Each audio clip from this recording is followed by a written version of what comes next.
Trump is a Hollywood guy. What does Hollywood stand for? It stands for fame. It stands for celebrity. It stands for, wait for it, girls. Why was Brett Ratner in China? Other than to be there as Donald Trump's BFF and security blanket. When the trip ended, Donald Trump said to Brett Ratner, I've got to be able to get in touch with you at all times. The friendship with Brett Ratner exactly goes to the character of it all, or the Epstein of it all, or the Trump of it all, or the grab them by the pussy of it all. Hugh. Michael. I'm Michael Wolff. This is Hugh Dougherty, who is filling in for Joanna Coles, who will be back, I believe, on Thursday. So that's great news. And I think I should say on behalf of everybody at the Daily Beast, a huge amount of thank you to the many people who've been in touch with messages of support for Joanna. I know she has felt it. I know you've discussed that with her. I've discussed it with her. And it's going to be great for her to be back. And I'm going to be happy to hand over this seat to her. Well, I will. I'm already missing you. Oh, that's a pleasure. And one thing I should say as well, thank you to everybody who subscribes to the Daily Beast podcast. We have more than 600,000 subscribers. Please, if you liked it, share it with your friends, hit the subscribe button, and hopefully we can get to 1 million. Because this is incredibly valuable podcast. Thanks. We will surely get to 1 million. We are marching forward. We are marching forward. Now, Michael, all you have to do is continue to show up, and we'll get to 1 million. We're long marchers. On the subject of long marchers, the Long March took place in China. You have a fascinating revelation about one of the mysteries of Trump's trip to China on your Instagram, and I wanted to explore that with you. So I know who Trump's most recent BFF is, and we should continue this so that there will be a reveal on this. But I'm not sure how you get quite to the reveal, so we might as well just go for it. We are giving you the reveal in advance. So Trump has, in the last couple of months, become very close to the film director Brett Ratner, and who he brought along with him on his trip to China. Now, this is interesting from a couple of points of view. First, that it would be Brett Ratner, who was early in the first Trump administration, Me Too'd into oblivion. So Brett Ratner is, I think by popular consensus, I don't think anyone would disagree with this. I don't even think he might not even have trouble with this description. One of the sleaziest guys in Hollywood. I should say he known. When the reckoning of Me Too happened, many people were caught up in it. Obviously, he actually left for Israel in the course of it. Because it appeared that his career was toast. No, his career was toast. I mean, he's essentially been out of business in Hollywood for the past 10 years. He comes out of Me Too purgatory because of one thing, because he was selected by Melania Trump to be the director of her film, Melania the Movie.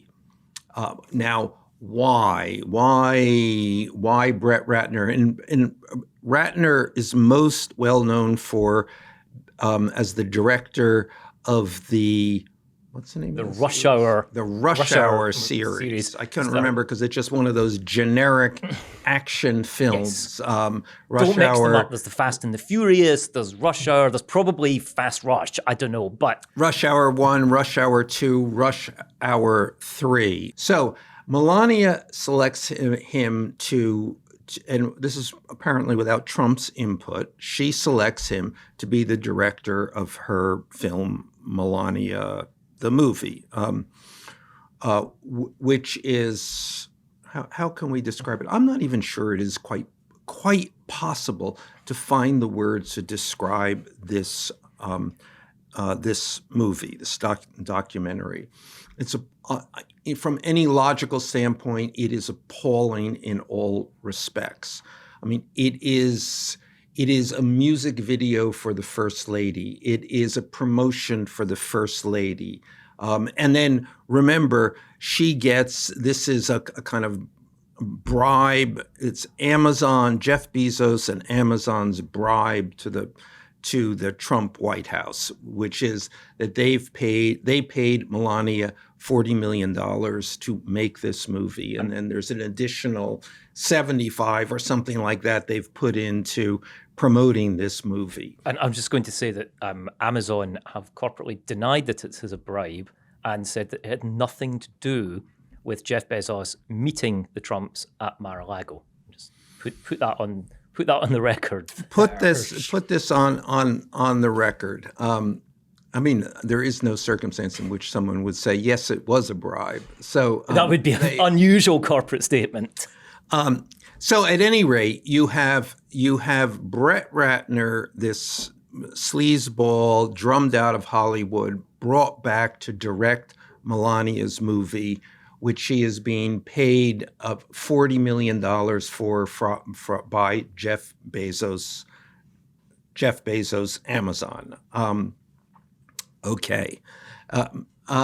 Then, so in the process of this, he meets the president of the United States, Donald Trump, the husband of Melania Trump, and they bond. Now, I have some of the background to this also from people around Trump. This is, who say, well, he has no one else. That actually what this is a measure of how bad things are going for him, and it's an interesting indication that he seems to be aware that things are going badly for him.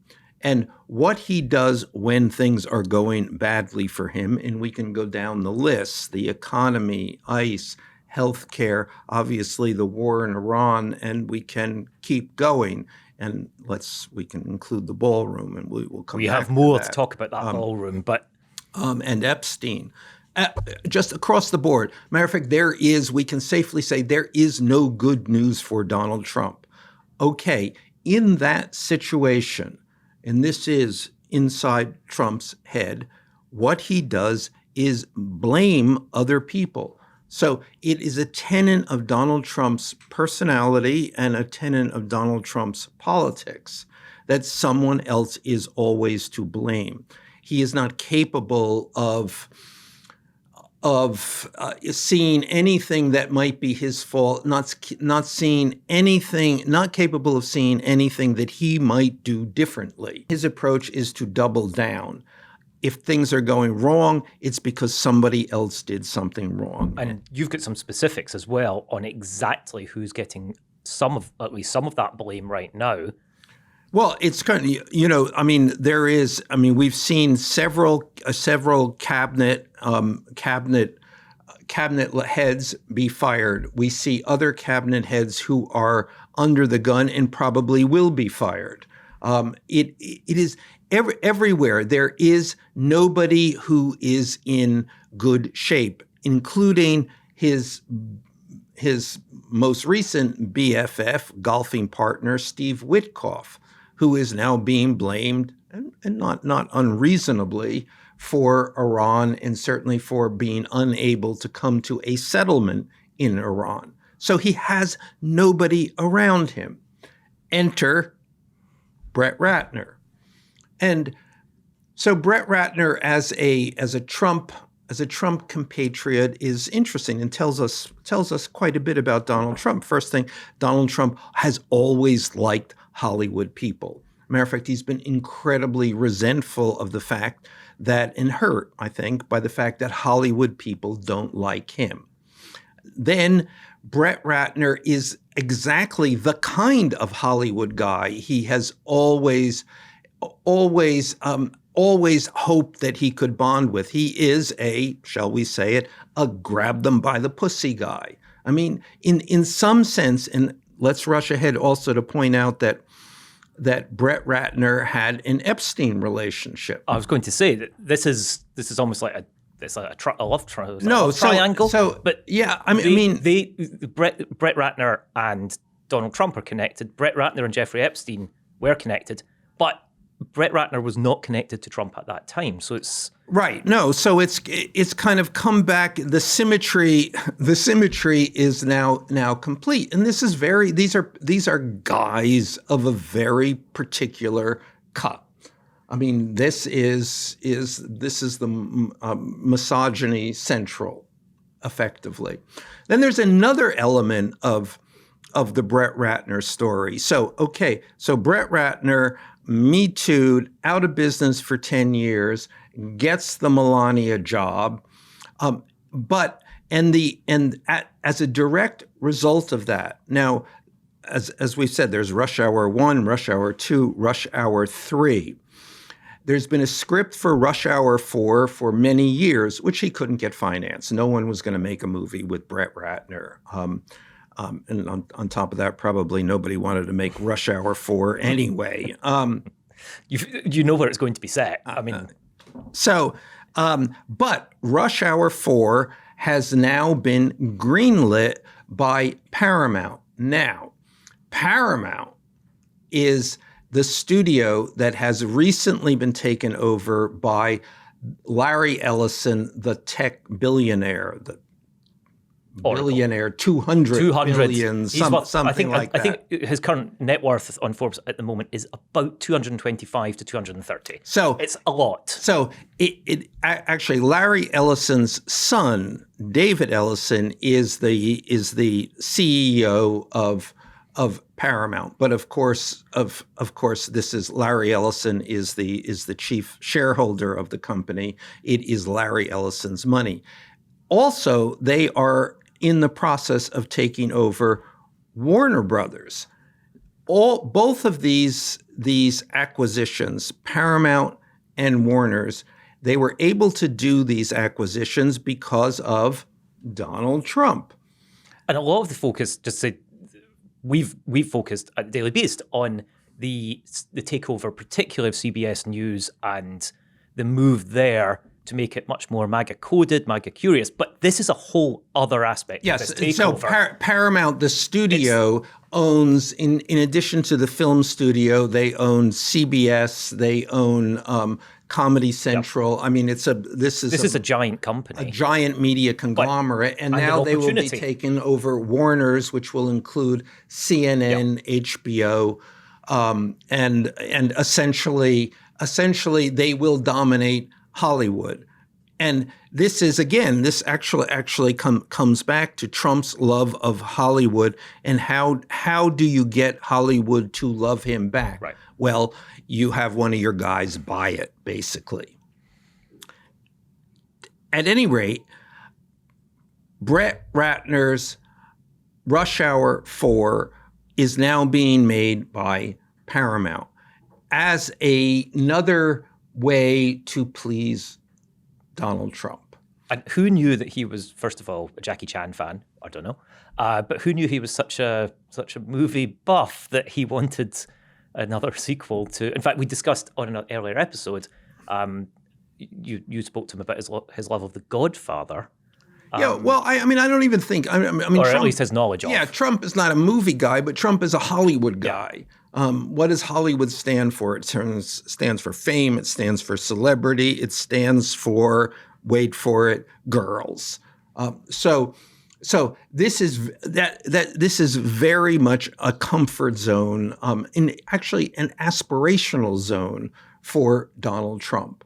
And now Brett Ratner has now become that. It's as though Trump has cleared away all of the dingoes and morons in the White House, and now we've stepped up to a dingo and moron in Hollywood, which I think Trump would probably see as a step up.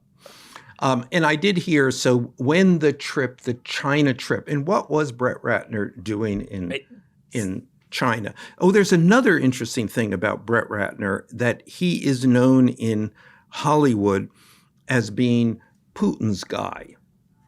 So if you wanted to know where if you wanted access to Russian money, Brett Ratner was a good place to go to.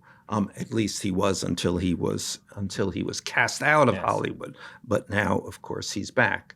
So when the trip in China finished, and again, why was Brett Ratner in China?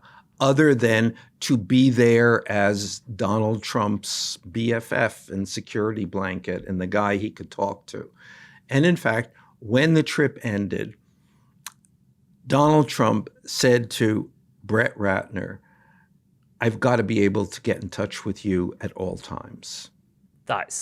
What does that mean? That's crazy. Which is ironic because basically there's plenty of people who can get in touch with Donald Trump at all times. He answers his phone at 6:30 and at 2:30 in the morning. He's on his phone at 4 in the morning. But it's yeah. Well, I think the issue is Brett Ratner. Brett Ratner, you're on point. You're my BFF. Yeah. So I got to be able to speak to you whenever I need to speak to you. It's worth running through the reasons why Trump might need a new BFF.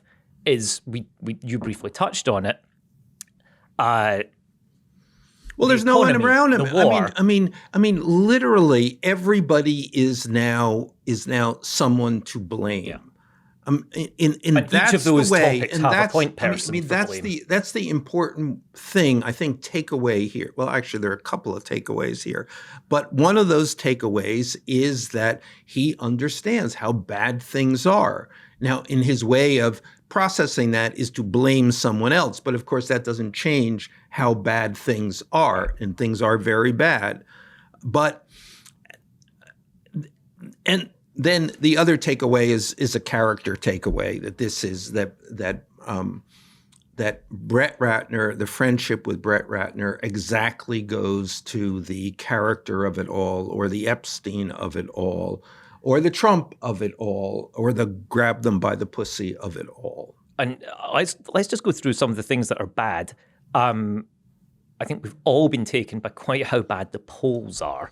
And polls are something that Trump has, obsessed over the years about polls and ratings and polls, and he uses them as a measure. And the polls this week are a new inflection point.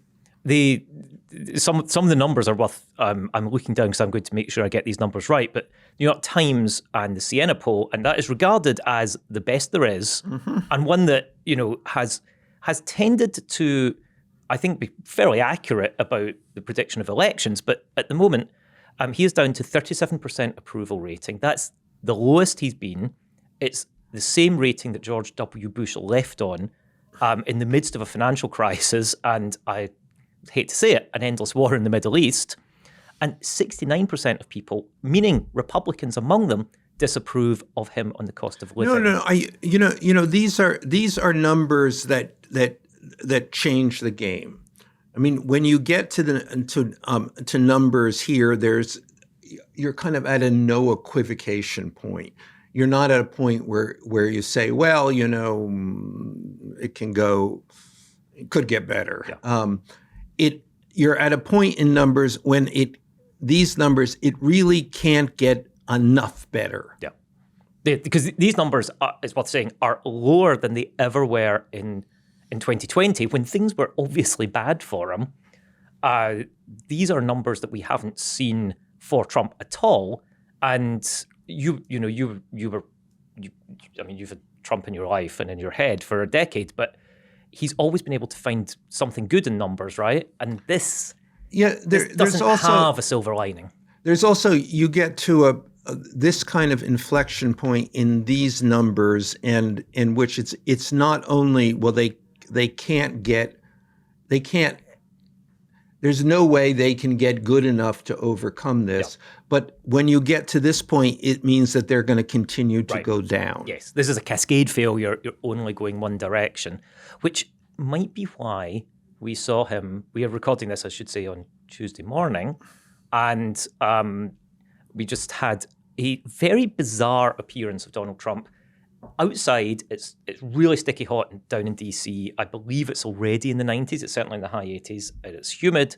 I mean, Donald Trump was outside in front of what used to be the East Wing, ranting about his ballroom. And Ryan, we in fact have a clip of that unusual moment. This is the most important because number one, security, and number two, is so needed just on a social basis for presidents. And again, I'll be here for a very short period of time. When this opens, I'll be here for a very short period of time. This is really being built for other presidents. It's not being built for me. And I'm a really good builder. The thing I do best in life is build. I'm a great builder. And this is incredible. So it's not, I mean, he's doing a news conference, an outside news conference at the hole in the ground, yep, where the East Wing once was, and where he is hoping, obsessing about where a ballroom will rise. Now, this is totally fascinating because the ballroom is incredibly unpopular. So among all of the unpopular things, and we're really, again, at a point where everything is unpopular. So even immigration, which was the foundation of his election, essentially, or at least one of the foundations, that has become unpopular because of the way they have carried this out. So ICE agents, masked ICE agents, pulling people from their homes, separating families from their children, just incredibly unpopular. And so we have the ballroom, absolutely unpopular. He is destroying the White House. He's destroying the White House in doing it in public. Yep. Before everybody sees this. There is nobody who thinks this is a good idea. So why, at this point, at the nadir of his popularity, is he doubling down on this? Because that's what he does. He's not capable. He's not capable of recalibrating. He's not capable of standing back and saying, "Okay, this is not going well. We better recast this." No, he doubles down. The ballroom has got to be built. And just that scene, there's literally banging going on in the background. As if that would make the case any more clear for him. It's quite something. But the ballroom is, I mean, that's, as we've said, it's only one of the things. And there's not been much polling on the ballroom because, you know, how do you track people's approval of a ballroom? Kind of tricky. But what there is mass disapproval of basically every policy. It's the cost of living, it's the economy, it's immigration, it's Iran. And he was in front of the ballroom, taking questions, slightly weirdly, weird selection of questions from the press who are asking about the ballroom, and then someone asks about Iran. And he says, Iran is begging to make a deal. Well, so yesterday he said, let me get this right. I've decided not to bomb Iran, not to go back to war in Iran. Because they're now negotiating, and so this is a kind of, rather than, I mean, within the same sentence, you have aggression and retreat. Yes. So in this sudden zero-sum proposition, in which you can read this, I cannot go back to war in Iran. Right. I cannot, because it's incredibly unpopular, because we're not accomplishing what we set out to accomplish, and it's incredibly expensive, and we are essentially exhausting our military supplies, which might be needed in other parts of the world. We cannot go back to war in Iran. So this became this particular Trump formulation. I'm going back to war in Iran, but I'm not. we're not going back to war in Iran was what you could conclude that he was saying there. But he was saying that we are going back to the war in Iran, except I just decided that we're not because we're going to give this a little more time. The little more time. Yes. It's like 2 weeks for healthcare. We're still waiting. Now, again, the question here, and the question obviously for Trump, although I'm not sure that he is asking this of himself, is whether or not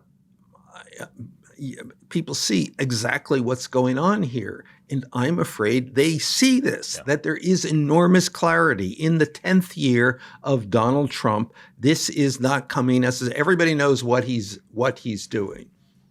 And when you say everybody knows what he's doing, I think we should probably reflect on the war, this sort of endless, it's a forever non-war now. He can't get out of it, and yet can't move on it. No, I mean he's stuck. We're in the war that was supposed to last 4 weeks is now at 3 months. He can't win this war. He can't get out of this war. So which means he's going to be stuck with this situation, a forever war, or at least very much a continuing war and constant issue. Yeah. So, and another one of those issues, which is pulling down his polls, exposing him. Really, I mean, I think each of these things exposes him for. It just becomes the window is clear. It's utterly transparent. I mean, he's caught in this war. This is not a war that he should have gotten into. We should have gotten into, and it's not a war that he can get out of, because he's to blame. I mean, that's something that he can never. One of the things that happens when you have a war on your watch. You're the commander-in-chief. You're to blame, and everybody gets blamed, from Lyndon Johnson to George Bush to even Ronald Reagan in Nicaragua. You get blamed. But in this case, it appears to be probably Steve Witkoff who's getting blamed. But inside the White House. For him, in his mind, it is, of course, somebody else's fault. Now, on the subject of fault and somebody else, one of the other eternal themes is grift. And this week we have had an explosion, I think it's probably a fair description, of grift with this new weaponization fund. Or I should say it's called the Fund for Victims of Weaponization, which it sounds like Mad Libs, but it's this is extraordinary. So, to explain what this is, and it really does need some explaining. Yes. Donald Trump is suing the United States of America because, and specifically the IRS and I believe the Justice Department, for releasing his taxes, which they didn't release his taxes. Somehow the taxes got leaked. Right. And that's what he's suing for. Now this is we're already beyond the governance pale here, because Donald Trump is suing the entity which he controls. You're not allowed to do this in jurisprudence. This doesn't exist. I mean, you're essentially in this thing being defendant and judge at the same time. So he did, and I think he sued for $10 billion. Yes. Okay, but now he's come to a settlement. So he's settled with himself, basically.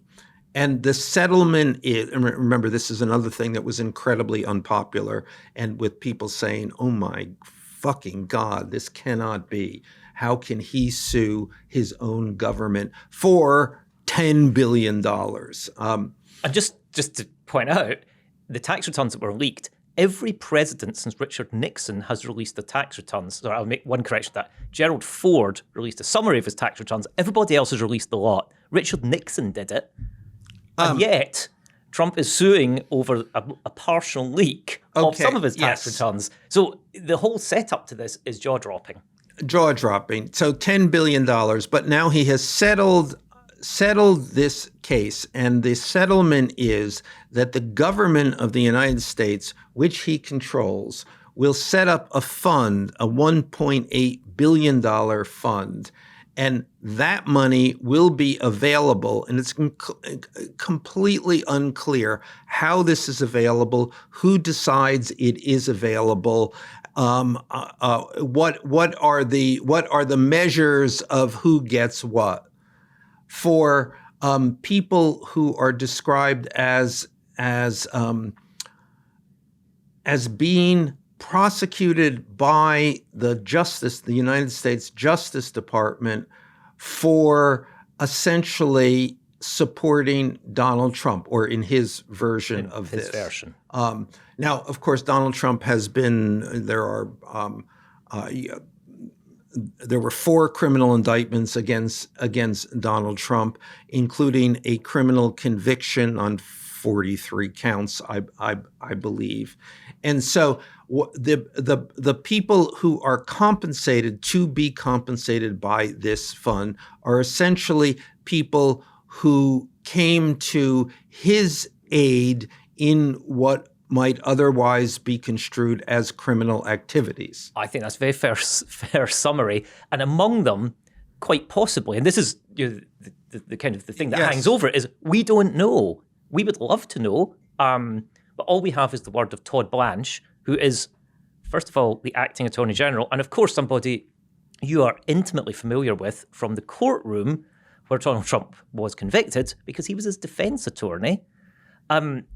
He was in front of the Senate this morning, just before we recorded this, and he was asked directly, can Donald Trump's family benefit from this? And we, in fact, have a clip. Will you commit that none of President Trump's family will receive a direct payout from this fund? Well, yes, but what you just said is not true. I mean, if I can correct that. Please. The president did not direct me to do anything. And he was also asked about donors. And in that case, he said, will you commit that none of this money will go to President Trump's campaign donors? I am not committing to anything beyond the settlement agreement itself. When you say campaign donors, that they are not excluded from seeking compensation. Let me just further set the scene here.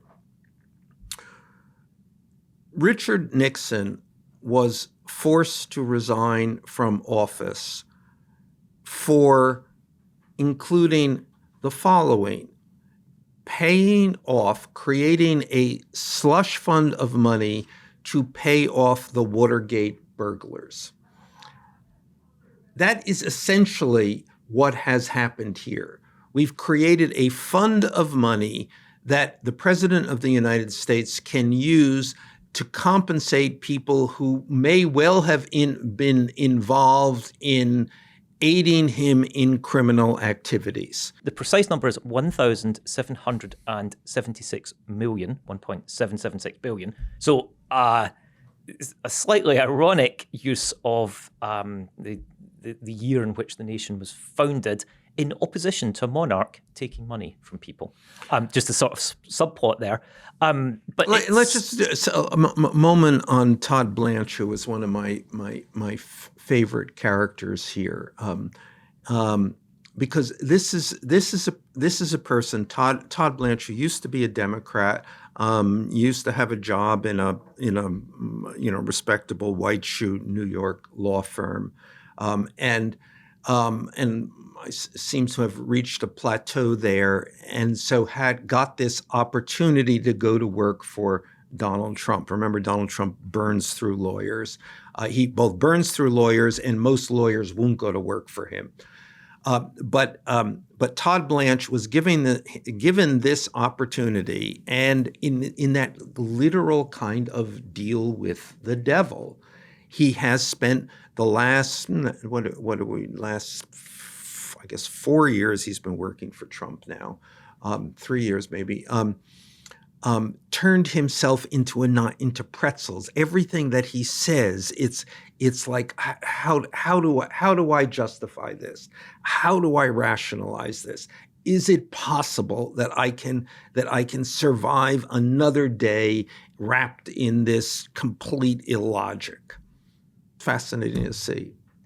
And probably going to be there for a while, because he seems to be doing what Trump wants. Well, right now, his goal is to become the Attorney General of the United States. That's keep your eye on that, because it is also perfectly possible that even having tied himself into these knots, he won't get that job.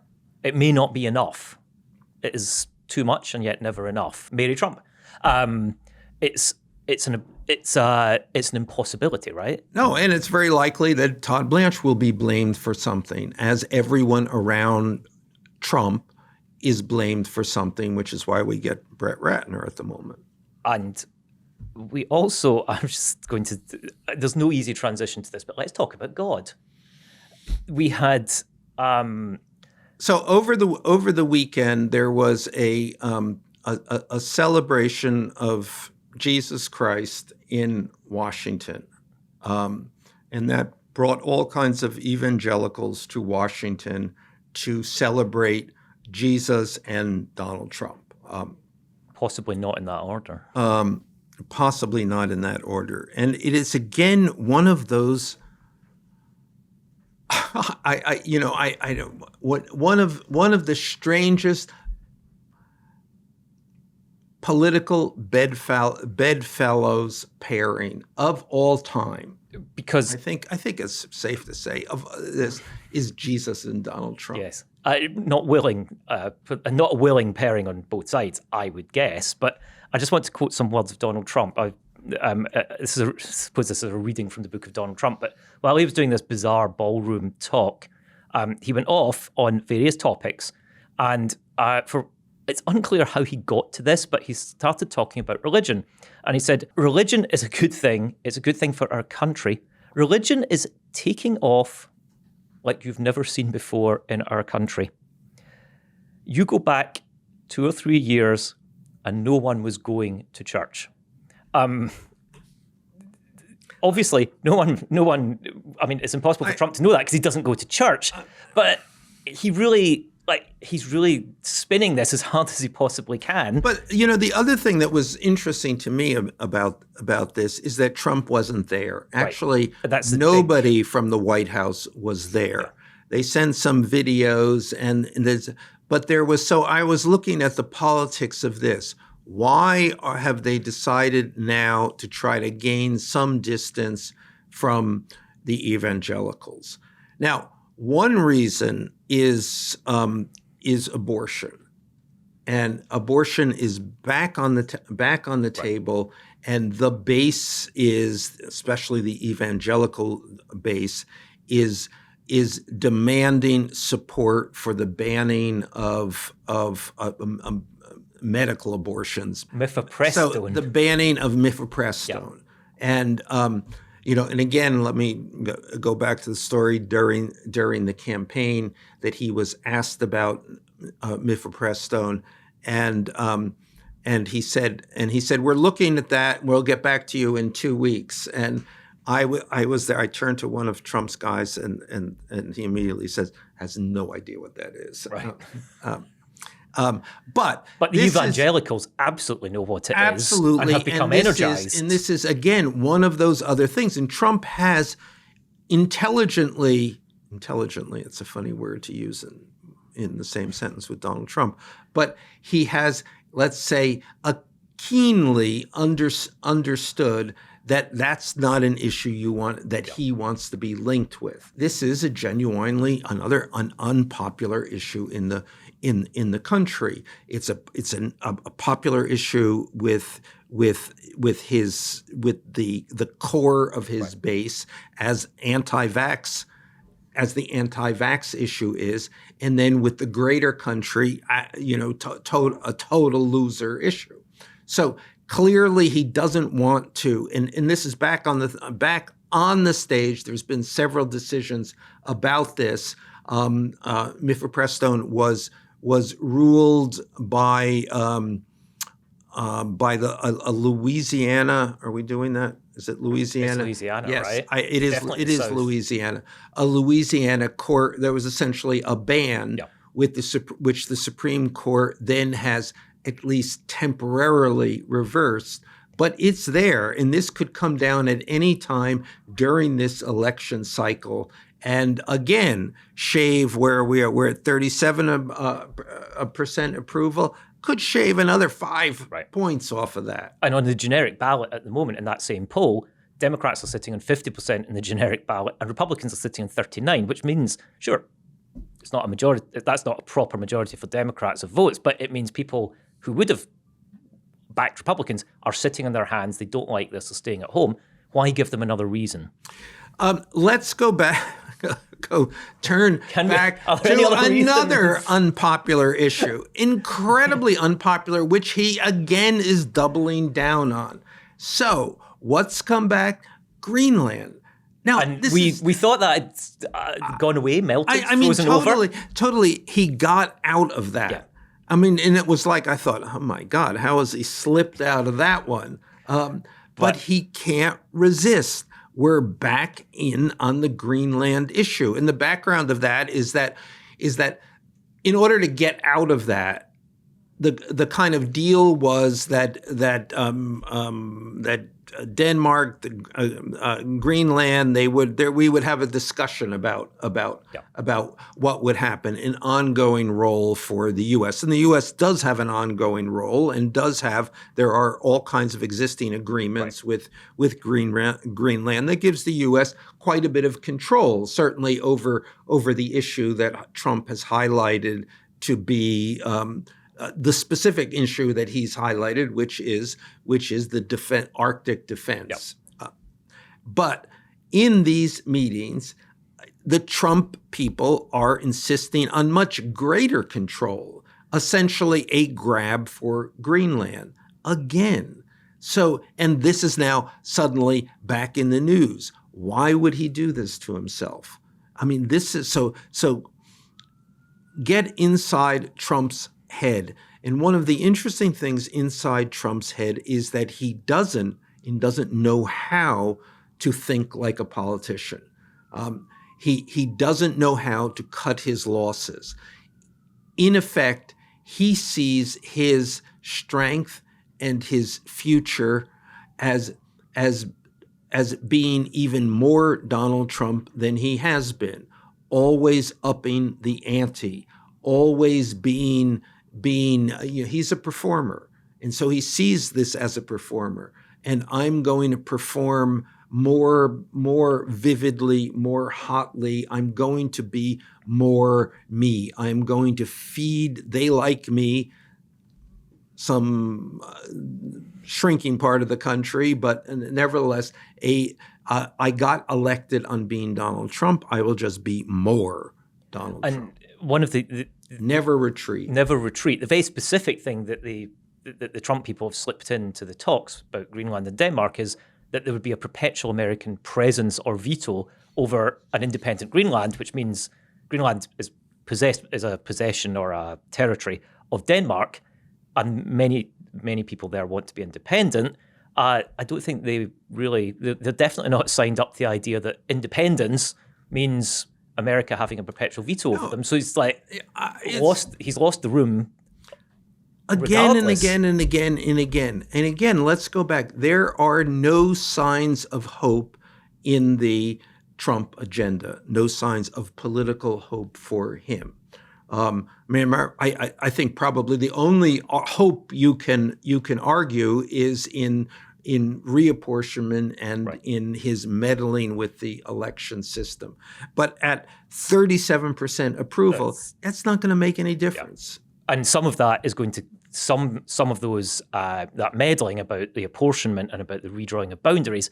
In some places, there are some Republicans who are saying, "Ooh, we might be facing a dummy mander where you manage to reapportion the boundaries, but support goes down, and then you actually give the opposition more seats. So there's going to be some sort of, we're going to see in November, obviously, but it's...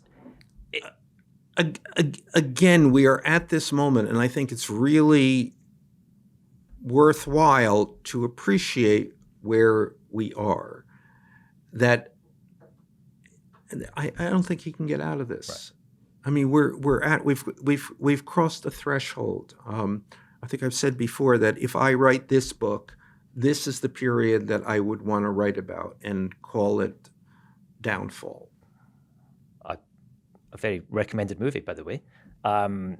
If you're I'm Hollywood, fully familiar.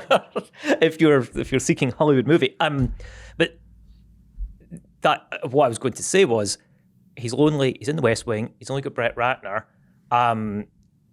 He doesn't have an East Wing to go to, but the Brett Ratner Epstein connection, I think, takes us very neatly to what I will say is another must read on your Substack Howl. It's part 9 of the Epstein Diaries. It is called The Baby Elephant in the Room, and I don't want to spoil anything. There is a lot to talk about in this episode. Yeah, and it's this is after Epstein gets out of jail. He returns to New York as though there's been no interruption in his life, and the great and good return to his doorstep, and he has this ability to project that nothing at all is